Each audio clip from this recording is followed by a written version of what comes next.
Recently, my guardian angel related a conversation to me that she had had with another angel. It seems this other angel was looking a bit long in the face when my guardian angel encountered him.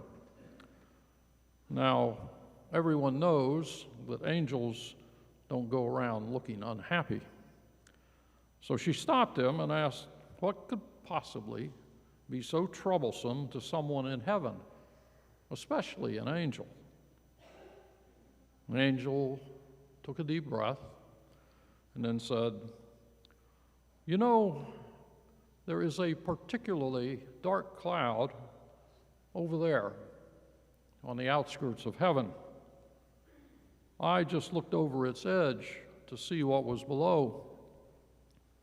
I found myself looking into hell. Today is the 13th Sunday in Ordinary Time, and the readings today invite us to consider our attachment to God, to ourselves, and to our world. In the first reading, we hear from the book of Kings. The two books of Kings are a history of the relationship of the Jewish kings with Yahweh. They report about each king, especially whether the king is faithful to God. Good kings prosper along with their people. Bad kings and their people pay for their disobedience with suffering and misery. Very often, God speaks to the king through God's prophets.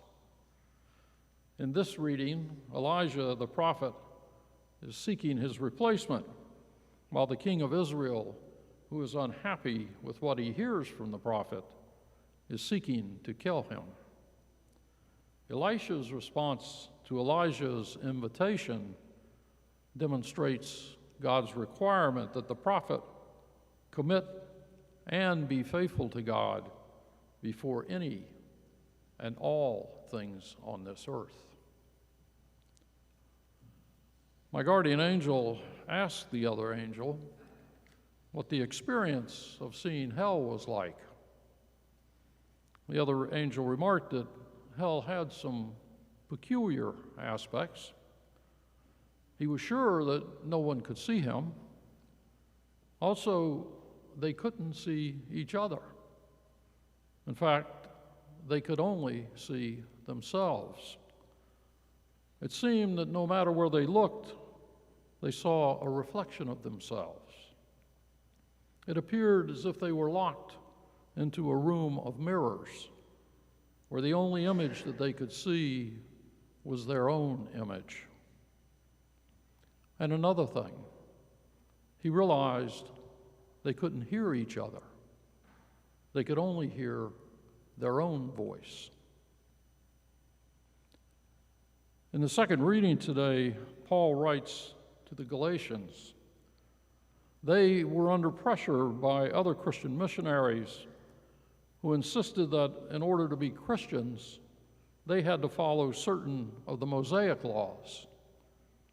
Now, Paul is writing to them to assure them that Christ had freed them from obsolete laws that were once useful for forming the Jewish people of God, but now only existed to serve those who distorted them for their own purposes.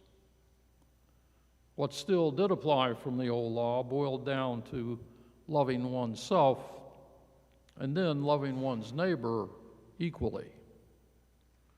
Paul writes that in order to belong to Christ, you cannot do what you want, that is, live by the desires of the flesh, the desires of the world, but in living by the Spirit that guides us, the freedom that Christ offers, you then live free from the selfishness of the world.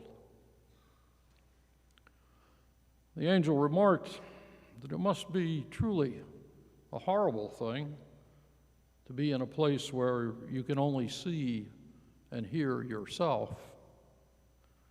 My guardian angel reminded the other angel that God had bestowed a free will on each of his creations, and each one chooses, and God grants him his or her choice. What is lost on those in hell is that choice is one for eternity. In the gospel today, Luke tells us that Jesus' ministry in Galilee is finished. Jesus has confronted the wicked, he's healed the sick, forgiven sins, and proclaimed his good news. And he now turns towards Jerusalem. In this passage that we heard today, we see Jesus encountering a world that is indifferent to him. There are people who recognize his authority and message, but do not allow Jesus into their hearts. He meets some who make excuses. They accommodate their own selfishness and self-centered desires. He sees those who are spiritually dead. They choose not to disengage from the things of the world. We don't often talk about hell. It seems to be out of fashion to discuss whether there are consequences to the actions that we choose in life. Yet, if we look around us, we see the unhappiness of people in this world. Maybe they miss the lesson of the book of Kings. Those who love and follow God prosper. Those who spurn God suffer and are unhappy. Or maybe they're like the missionaries that came to the Galatians. They convinced themselves that there are acceptable compromises to God's law formed by humans. They believe that it is not important to love their neighbor as much as they love themselves.